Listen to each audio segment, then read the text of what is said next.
धुळे कृषी उत्पन्न बाजार समितीमध्ये संपूर्ण धुळे जिल्ह्यातून कांदा उत्पादक शेतकरी हे या ठिकाणी आपला कांदा विक्रीस आणत असतात।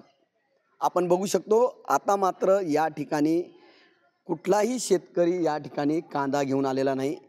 थोड्या प्रमाणात या ठिकाणी फक्त कांदा आला आहे। गेल्या आठवड्याभरापासून कांद्याचे दर पडल्यामुळे या ठिकाणी शेतकऱ्यांनी या ठिकाणी पाठ फिरवल्याचं या ठिकाणी चित्र दिसतं आहे।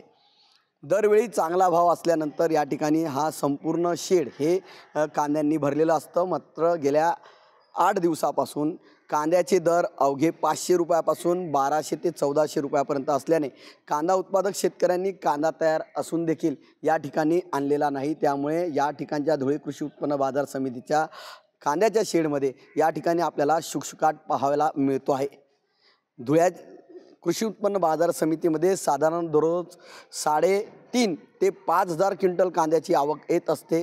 मात्र सध्या कांद्याला भाव नसल्यामुळे या ठिकाणी ही आवक घटलेली आहे। साधारण आता अवघा 750, 500, 200 जास्तीत जास्त 1,000 क्विंटलपर्यंत या ठिकाणी कांदा येत असतो। कारण याचं मुख्य कारण म्हणजे कांद्याचे भाव हे मोठ्या प्रमाणात पडलेले आहेत। त्यामुळे शेतकऱ्यांनी आपला उत्पादित झालेला कांदा हा साठवून ठेवलेला आहे। असेच जर भाव पडलेले राहतील तर मात्र शेतकरी कांदा विकणार नाही।